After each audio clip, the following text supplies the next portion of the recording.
ಪ್ರತಿದಿನ ಧರ್ಮಸ್ಥಳದ ಅಪ್ಡೇಟ್ಗಳನ್ನು ನೀಡ್ತಾ ಇದ್ದೀವಿ. ಪವರ್ ಟಿವಿ ಇವತ್ತು ಎಲ್ಲ ಹುನ್ನಾರವನ್ನ ಬಯಲುಗೆಳೆದ ಆಗೋಗಿದೆ. ಹುನ್ನಾರ ನಡೆಸ್ತಿದ್ದವರ, ಷಡ್ಯಂತ್ರ ನಡೆಸ್ತಿದ್ದವರ ಬಂಡವಾಳ ಇವತ್ತು ಬಯಲಾಗಿದೆ. ಧರ್ಮಸ್ಥಳದ ವಿರುದ್ಧ ಹುನ್ನಾರ, ಬಂಡವಾಳ ಬಯಲಾಗಿದೆ. ಪವರ್ ಟಿವಿ ಹೇಳಿದಂತೆ ಧರ್ಮದ್ರೋಹಿಗಳ ಕೃತ್ಯ ಬಯಲಾಗಿದೆ. ಎಸ್ಐಟಿ ತನಿಖೆಯಲ್ಲಿ ಬುರುಡೆ ರಹಸ್ಯ ಏನು ಅನ್ನೋದು ಸಂಪೂರ್ಣ ಬಟಾ ಬಯಲಾಗೋಗಿದೆ. ಇವತ್ತು ಯಾವುದು ಕೂಡ ಸೀಕ್ರೆಟ್ ಆಗಿ ಉಳ್ಕೊಂಡಿಲ್ಲ. ಈಗ ಕಣ್ತಪ್ಪಿಸಿ ಬುರುಡೆ ಗ್ಯಾಂಗ್ ಓಡಾಡ್ತಾ ಇದೆ. ಎಲ್ಲಿ ಸಿಕ್ಕಾಕೊಂಡ್ರೆ ಹೊಡಿತಾರೋ ಜನ ಅಂತ ಹೇಳಿ ಈ ಬುರುಡೆ ಗ್ಯಾಂಗು, ಯೂಟ್ಯೂಬರ್ಗಳು ಎಲ್ಲರೂ ಕಣ್ತಪ್ಪಿಸಿ ಮಾಸ್ಕ್ಗಳನ್ನ ಹಾಕೊಂಡು ಓಡ್ತಾ ಇದ್ದಾರೆ.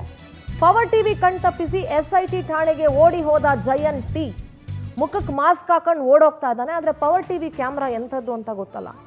ಪವರ್ ಟಿವಿ ಕ್ಯಾಮ್ರಾಗೆ ಜಯನ್ ಓಡಿ ಹೋಗುವಂಥ ದೃಶ್ಯ ಸೆರೆಯಾಗಿದೆ. ಮುಖಕ್ಕೆ ಮಾಸ್ಕ್ ಹಾಕೊಂಡು ಎಸ್ಐಟಿ ಕಚೇರಿಯ ಎಸ್ಐಟಿ ಕಚೇರಿಗೆ ಹಿಂಬದಿಯಿಂದ ಹೋಗ್ತಾ ಇರೋದು. ಫ್ರಂಟ್ ಗೇಟ್ ಅಲ್ಲಿ ಹೋದ್ರೆ ಎಲ್ಲಿ ಮೀಡಿಯಾದವ್ರ ಕೆಲ್ಸಕ್ಕೆ ಬೀಳ್ತೀವೋ ಅಂತ ಹೇಳಿ.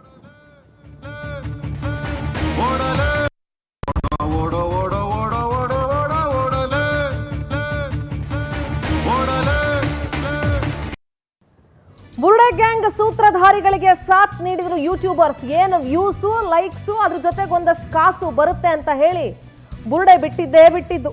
ಸಮೀರ್, ಅಭಿಷೇಕ್, ಮನಾಫ್ ಧರ್ಮನಿಂದಕ ಬಾಯ್ ಬುಡಕರು ಒಬ್ರ ಇಬ್ರ. ಧರ್ಮಸ್ಥಳ ಅಪಪ್ರಚಾರಕ್ಕೆ 40 ಯೂಟ್ಯೂಬರ್ಸ್ಗಳು ಮತ್ತು 500 ಟ್ರೋಲ್ ಪೇಜ್ಗಳನ್ನು ಬಳಸಿಕೊಳ್ಳಲಾಗಿತ್ತು. 60 ಕಂಟೆಂಟ್ ಕ್ರಿಯೇಟರ್ಸ್ 8,000 ಪೇಜ್ಗಳಲ್ಲಿ ಧರ್ಮಸ್ಥಳದ ವಿರುದ್ಧ ಅಪಪ್ರಚಾರವನ್ನ ಮಾಡಿದ್ರು. ಈಗಾಗಲೇ ಅಭಿಷೇಕ್, ಸಮೀರ್ಗೆ ಚೆನ್ನಾಗಿ ಬೆಂಡೆತ್ತಾ ಇದೆ ಎಸ್ಐಟಿ. ಕೇರಳದ ಮನಾಫ್ ಕೂಡ ಹಾಜರಾಗಿದ್ದಾನೆ ವಿಚಾರಣೆಗೆ. ದೃಶ್ಯಗಳಲ್ಲಿ ಗಮನಿಸಬಹುದು. ಕೇರಳ ಲಿಂಕ್ ಇದೆ ಅನ್ನೋದು ಬಹಳ ಸ್ಪಷ್ಟವಾಯಿತು. ಕೇರಳದವ್ರಿಗೇನ್ರಿ ಕೆಲಸ ಧರ್ಮಸ್ಥಳದ ಬಗ್ಗೆ ಮಾತನಾಡೋದಕ್ಕೆ? ಅವ್ರಿಗೇನ್ರಿ ಯೋಗ್ಯತೆ ಇದೆ? ಏನ್ರಿ ಗೊತ್ತಿದೆ ಅವ್ರಿಗೆ ಧರ್ಮಸ್ಥಳದ ವಿಚಾರವಾಗಿ? ಅಲ್ಲಿಗೂ ಕೂಡ ಲಿಂಕ್ ಇದೆ ಅನ್ನೋದು ಬಹಳ ಸ್ಪಷ್ಟವಾಗಿ ಗೊತ್ತಾಗಿದೆ. ಇನ್ನು ಧರ್ಮಸ್ಥಳ ಬುರುಡೆ ಕೇಸ್ನಲ್ಲಿ ಸ್ಫೋಟಕ ಸಂಗತಿ ಬಯಲಾಗಿದೆ. ಗಿರೀಶ್ ಮಠಣ್ಣನೇ ಇದರ ಡೈರೆಕ್ಟರು. ಚಿನ್ನಯ್ಯ ಮತ್ತು ವಿಠಲ ಗೌಡ, ಸೌಜನ್ಯಳ ಮಾವ ವಿಠಲ ಗೌಡ ಯಾರು ಅಂತ ಹೇಳ್ಬಿಡ್ತೀನಿ. ವಿಠಲ ಗೌಡ ಇದರ ಆಕ್ಟರ್ಗಳು. ಎಸ್ಐಟಿ ತನಿಖೆಯಲ್ಲಿ ತಲೆಬುರುಡೆಯ ಜಾತಕ ಏನು ಅನ್ನೋದು ರಿವೀಲ್ ಆಗಿದೆ. ಪವರ್ ಟಿವಿಯಲ್ಲಿ ಬುರುಡೆ ಕುರಿತ ಬಿಗ್ ಎಕ್ಸ್ಕ್ಲೂಸಿವ್ ಸ್ಟೋರಿಯನ್ನ ಇವತ್ತು ನಿಮ್ಮ ಮುಂದೆ ಇಡ್ತೀವಿ. ಕಾಡಲ್ಲಿ ಬುರುಡೆ ಹುಡುಕಿ ತರೋದಕ್ಕೆ ಗಿರೀಶ್ ಮಠಣ್ಣನವರ್ ಐಡಿಯಾವನ್ನ ಕೊಟ್ಟಿದ್ದ. ಅವನ ತಲೆಗೆ ಮಾತ್ರ, ಅವನ ಬುರುಡೆಗೆ ಮಾತ್ರ ಇಂಥ ಐಡಿಯಾಗಳು ಬರೋದು ಅನ್ಸುತ್ತೆ. 1 ವರ್ಷದ ಹಿಂದೆನೆ ತಲೆ ಬುರುಡೆ ತಂದಿದ್ದ ವಿಠಲ ಗೌಡನಿಗೆ ಕಾರಿನ ಚಾಲಕನಾಗಿ ಪ್ರದೀಪ್ ಗೌಡ ಸಾಥ್ ಕೊಟ್ಟಿದ್ದ. ವಿಠಲ ಹಾಗೂ ಪ್ರದೀಪ್ ಬುರುಡೆ ಸಮೇತ ಬೆಂಗಳೂರಿಗೆ ಬಂದಿದ್ರು. ಅದು ಯಾರು ಬುರುಡೆ ಅವ್ರಿಗೆ ಗೊತ್ತು. ಬೆಂಗಳೂರಿನ ಗೌಪ್ಯ ಸ್ಥಳದಲ್ಲಿ ಗಿರೀಶ್ ಮಠಣ್ಣನವರನ್ನ ಭೇಟಿಯಾಗಿದ್ರು. ಸೊ ಇದೆಲ್ಲದರ ಡೈರೆಕ್ಟರ್ ಗಿರೀಶ್ ಮಠಣ್ಣನವರ್. ಪ್ರೊಡ್ಯೂಸರ್ಗಳು ಯಾರ್ಯಾರು ಅನ್ನೋದನ್ನ ಇಡಿ ಈಗ ಪತ್ತೆ ಹಚ್ತಾ ಇದೆ. ಅದಾದ್ಮೇಲೆ ತಿಮರೋಡಿ ಮನೆಯಲ್ಲೇ ಚಿನ್ನಯ್ಯಗೆ ಬುರುಡೆಯನ್ನ ಕೊಡ್ತಾರೆ. ಎಲ್ಲ ಸತ್ಯವನ್ನ ಈಗ ಆಲ್ರೆಡಿ ಹೊರಗಡೆ ತೆಗೆದಾಗಿದೆ ಎಸ್ಐಟಿ. ಚರ್ಚೆನ ಮುಂದುವರಿಸ್ತಾ ಹೋಗ್ತೀನಿ ಸರ್. ಈಗ ಇದರ ಡೈರೆಕ್ಟರ್ ಗಿರೀಶ್ ಮಠಣ್ಣನವರ್ ಅನ್ನೋದು ಗೊತ್ತಾಗಿದೆ. ಪ್ರೊಡ್ಯೂಸರ್ಗಳು ಎಷ್ಟು ಜನ ಅನ್ನೋದನ್ನ ಈಗ ಎಸ್ಐಟಿ ಮತ್ತೆ ಇಡಿ ಹುಡುಕ್ತಾ ಇದೆ.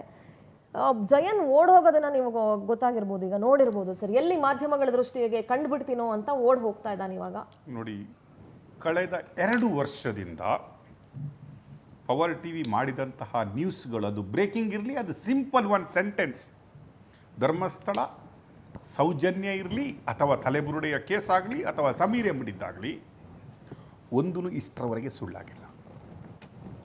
Exactly as it is we proved. ನಾನು ನಿಮ್ಗೆ ಹೇಳ್ತಾ ಇದ್ದೆ, ಪ್ರಜ್ವಲ್ ರೇವಣ್ಣನ ವಿಷಯ ಬಂದಾಗ ಪವರ್ ಟಿವಿ ಮಾಡಿದಂತಹ 90% ಅದು ಚಾರ್ಜ್ ಶೀಟ್ ಆಗಿತ್ತು ಅಂತ ಹೇಳ್ತಾ ಇದ್ವಿ.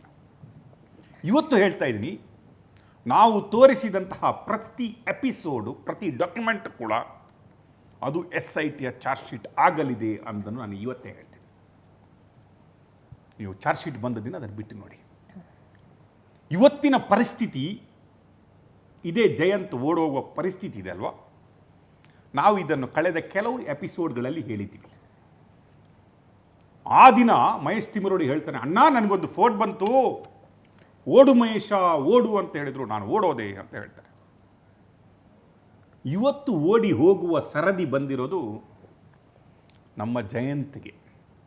ಇಷ್ಟರವರೆಗೆ ನೀವು ನೋಡಿದ್ರಿ ಇವನ ವಿಡಿಯೋಗಳು, ಇವನ ಅಹಂಕಾರಗಳು, ಇವನು ಮಾತಾಡುವ ಶೈಲಿ, ಇವನು ಹೇಳುವ ಕಂಟೆಂಟ್ಗಳು, ಆ ಕಾನ್ಫಿಡೆನ್ಸು, ಆ ಸುಳ್ಳು ಮಾತಾಡುವಾಗ ಇರುವ ಕಾನ್ಫಿಡೆನ್ಸು, ಇನ್ನೊಬ್ಬರ ಮೇಲೆ ಆರೋಪ ಇರುವಾಗ ಆ ಆರೋಪ ಮಾಡುವಂತಹ ಕಾನ್ಫಿಡೆನ್ಸು, ತನ್ನ ಕೈಯಲ್ಲಿ ಏನೂ ಡಾಕ್ಯುಮೆಂಟ್ಗಳು ಇಲ್ಲದೇನೆ ಕೂಡ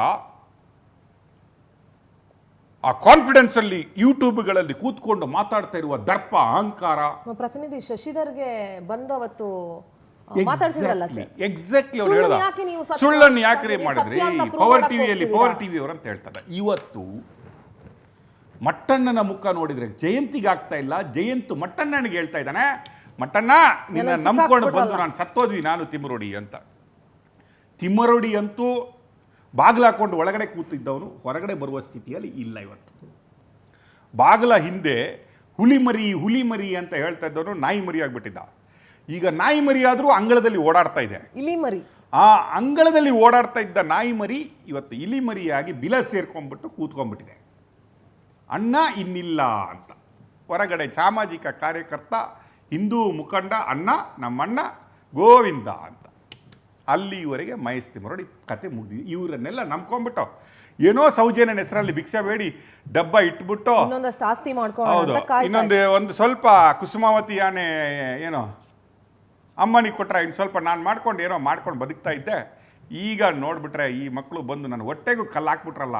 ಹೊಟ್ಟೆಗೆ ಮಾತ್ರ ಕಲ್ಲಲ್ಲ, ನನ್ನ ಹೆಸರು ನಾನು ಏನೋ ಅಲ್ಪ ಸ್ವಲ್ಪ ದಾದಾಗಿರಿ ಮಾಡ್ಕೊಂಡು ಅಲ್ಲಿ ಬದುಕ್ತಾ ಇದ್ದೆ, ಉಜಿರೆಯಲ್ಲಿ ಮುಖ ತೋರಿಸ ಬಂದು ಬೆಳ್ತಂಗಡಿಗೆ ಬರ್ದಂಗೆ ಮಾಡಿಬಿಟ್ರಲ್ಲಪ್ಪ ಅಂತ ಹೇಳ್ಕೊಂಡ್ರೆ